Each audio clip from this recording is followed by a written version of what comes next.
We can't grow things that people are familiar with in terms of the varietals. We can't, I shouldn't say we can't grow them. We could, but it'd be very, very difficult, and we probably wouldn't be very successful. So we can't grow the vinifers like the Chardonnays, the Cabernets, and Merlots.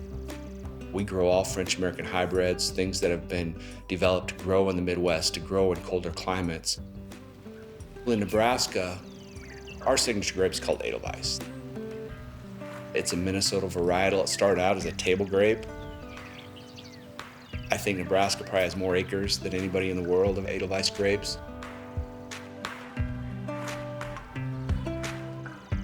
Primarily, the grapes that we grow here are Edelweiss, Lacrosse, Concord, Vignoles, St. Croix, St. Pepin.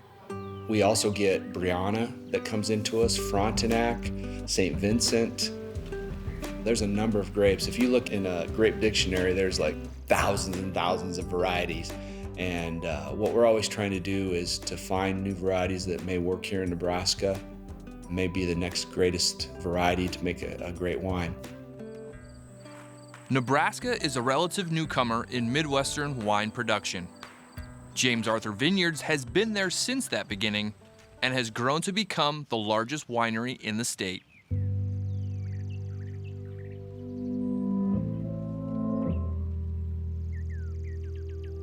Everything you see out here, the building, the landscaping, everything we've created was kind of a hobby to begin with that got a little out of control.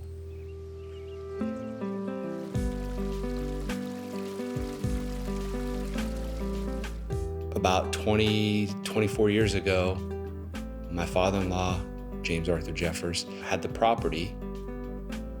And I went to him and I said, I had this professor in college that always talked about a small vineyard that he had owned.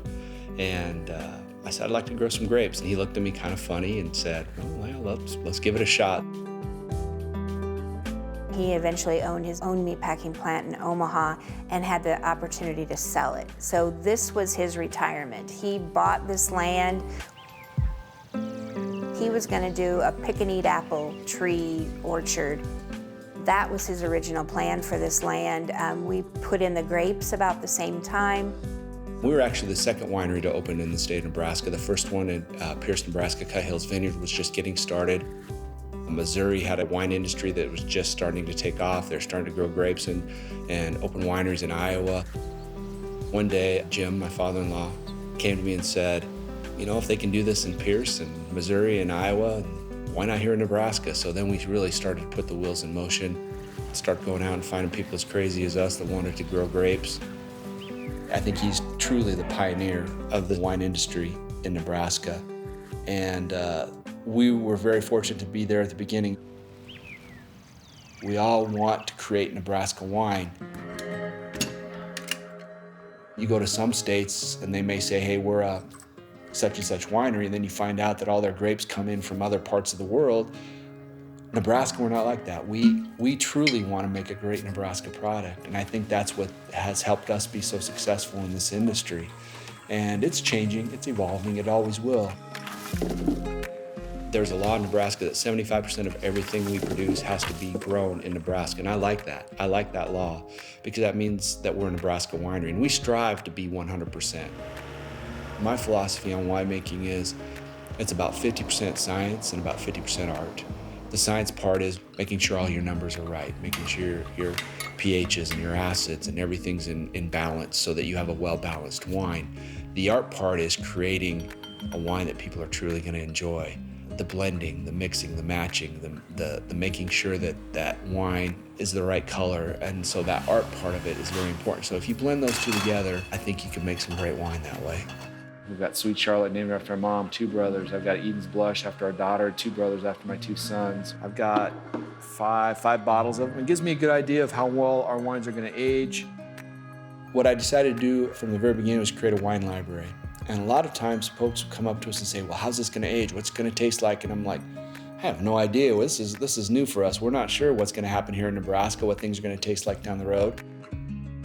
Some of it for posterity, some of it for research to find out what's going on, and then some of it just for fun. As more and more people discover locally made wines, winemakers like Jim see the industry continuously evolving.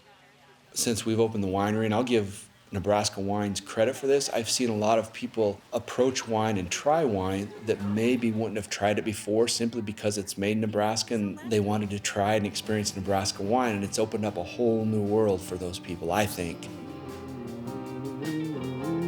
For so long it was so serious, I think it's becoming more of an everyday type of drink as well. And you're seeing a lot of younger people enjoying wine, trying wine, that when I was growing up, you didn't see that. You didn't talk about wine like that. So that's been exciting to see, and how the whole industry has kind of changed and is evolving. Kind of like Nebraska wine, like James Arthur Vineyards, like me as a winemaker, we always have to evolve.